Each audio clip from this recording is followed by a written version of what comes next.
Ah, Australia, the world's largest island, the smallest continent, a big rock, and a very pretty harbour. You should definitely visit if you have the chance. You absolutely should. I'm Emma from mmmEnglish, and I'm also Australian. Here on YouTube, you are always asking me about where I'm from, so I guess I don't say it enough. But here in Australia, we speak English with a distinctly Australian accent, which has some unique features, some that are similar to British English and others that are more closely aligned with American English pronunciation. But for most people who come to visit, whether they're an English speaker or not, they're confused or they're dumbfounded, surprised by our slang vocabulary. So in this video, I'm going to share 40 slang expressions that you need to know if you plan to move here, to visit here, to study here, or even if you're just hanging out with some Australians in some other part of the world. This lesson will help to reveal that mysterious, secret slang language that Australians use to communicate.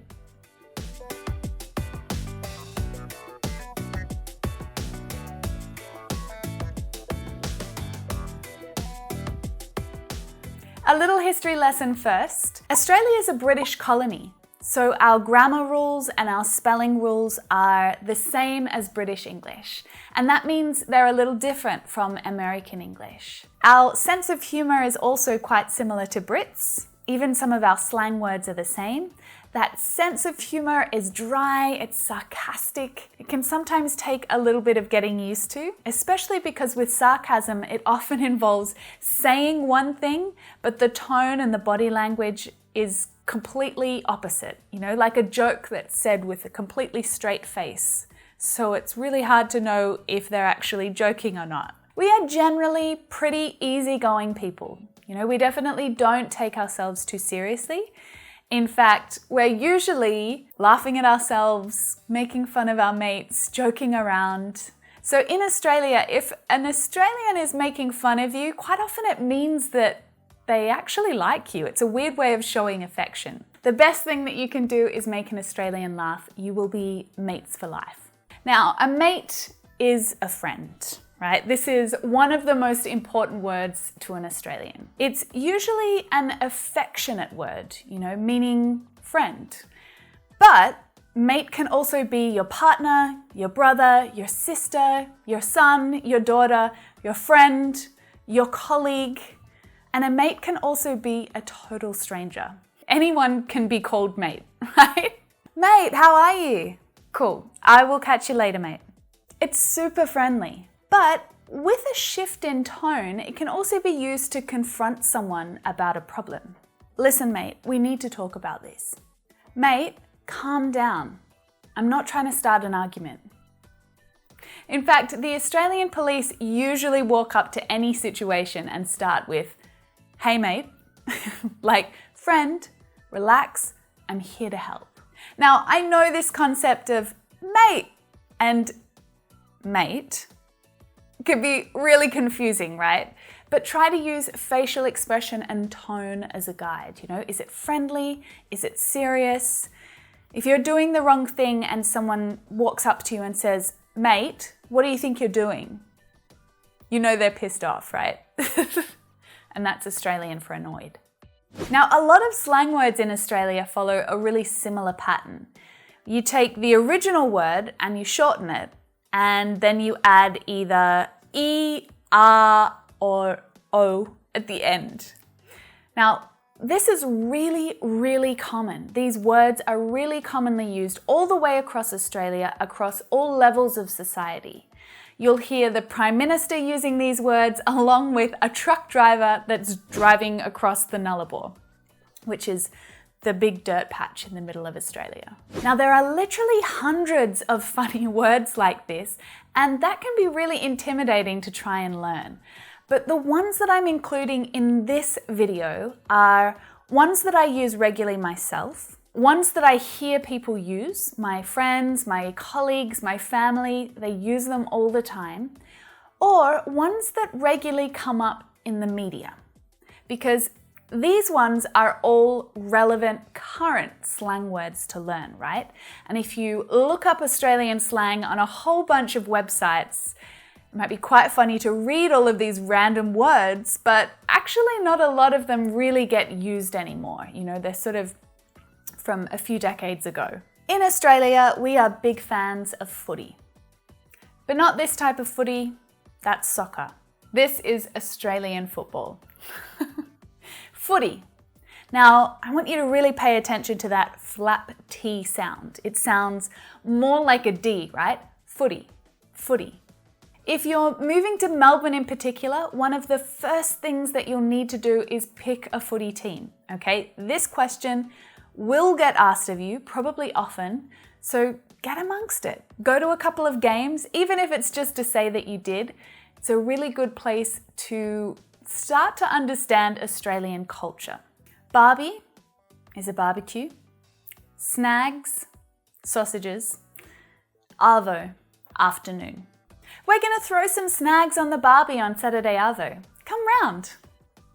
And that really just means we're going to cook some sausages on the barbecue on Saturday afternoon. Come over. Avo, avocado. Brekkie, breakfast. Avo on toast is a very common breakfast meal at cafes in Australia. It seemed to be the reason why young Australians can't actually save enough money to buy a house, because they keep spending all their money on going out for breakfast and having avo on toast. So avo is a very common thing to eat for breakfast. It's definitely also common at brunch. Now, brunch is a meal between breakfast and lunch. Common in Australia, but in other English-speaking countries too. Now, it's not in addition to those meals, it usually replaces one or the other. Usually on weekends when lots of people have a sleep in, maybe they wake up later. So on Saturday and Sunday in Australia, you will definitely see a lot of people out for brunch on the weekend. All right, let's talk about some places now. So McDonald's is called Macca's. Now, if anyone asks you to do a Macca's run, it means go out and pick up McDonald's and bring it back for everyone. Or you might say, oh, I'm just waiting on the corner near Macca's. Now, uni is university. Uni. What did you study at uni? How's uni going? This is incredibly common. If you're planning to study in Australia, really the only time that you're going to hear the word university is in formal contexts. Everyone else is going to talk about uni. So that's university. The servo is a service station or a petrol station. Now, in America, the fuel that goes in your car is called gas, but you won't hear people in Australia calling it gas. We call it petrol. So this place is a petrol station or a service station, a place to service your car. Hence the servo. I need to stop at the servo on the way means I need to stop and get some petrol. The bottle-o. The bottle-o. The bottle-o is a bottle shop or a liquor store, a shop that sells alcohol. In Australia, places where you can buy alcohol are strictly regulated. So you can't buy alcohol at a 7-Eleven like you can in some countries. You have to go to the bottle shop, the bottle-o. Hey, I'm going to stop at the bottle-o on the way. Let me know if you need me to pick something up. Now, while we're on the subject, Australians love a drink. And one of the best places to sit and to observe Australian life is in a pub, at the beach or at the pub. It's a really social space and a great space to strike up a conversation with someone and to have a chat. But I wanted to share a few more words that you might need. So a slab is a carton of beer, usually a 24-pack of beer, right, in a box. A tinny is a can of beer. A stubby is a bottle of beer, and a stubby cooler, one of these hideous things, is used to keep your stubby or your tinny cold during the long, hot Australian summers.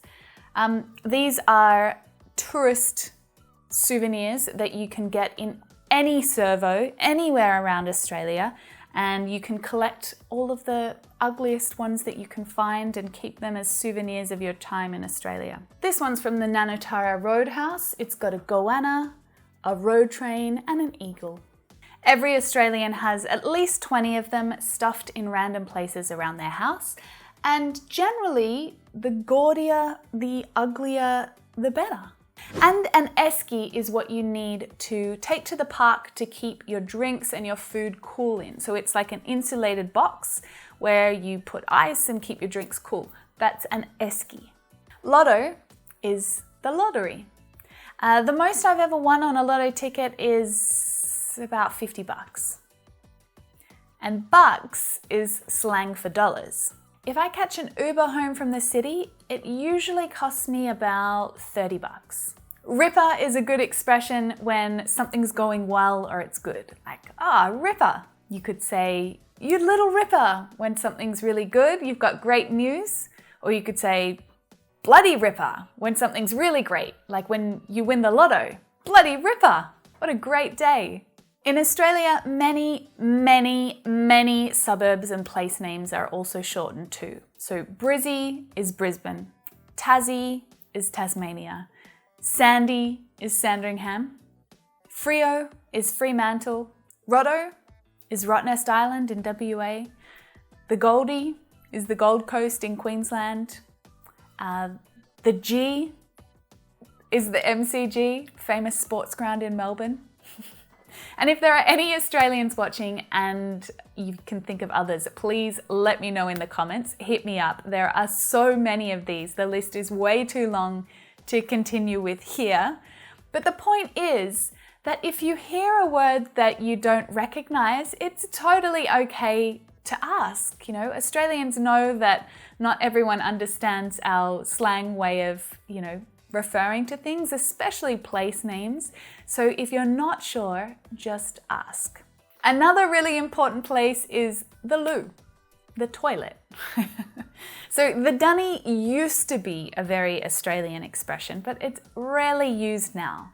Lots of random Australian slang websites include it because it's funny, but don't bother learning it and actually using it. Nobody does it. So people who are involved in construction work are often called tradespeople. They're the skilled people who also come to your house to fix things when they break. Now, in Australia, of course, we have shortened the names for all of these people, starting with tradie. Now, tradie is a tradesman. It's a really general word for everyone who works in that type of industry. But specifically, a brekkie is a bricklayer, a sparky is an electrician, a chippy is a carpenter, and this kind of continues into all other types of work as well. A truckie is a truck driver, a polly is a politician, and you'll often hear this used in Australian media when talking about politicians. A sickie is a sick day, but not a real sick day. I don't know if this happens much in your country, but a sickie is when you take a day off work, but you're not actually sick. Maybe it's because the weather's really nice and you want to go fishing with your mates. This is called chucking a sickie or pulling a sickie. What else is there? Info is information, intro is introduction, and I think those two are pretty commonly used across lots of different English-speaking countries, but in Australia, we definitely love it because we love those shortened versions. A mo is a moustache.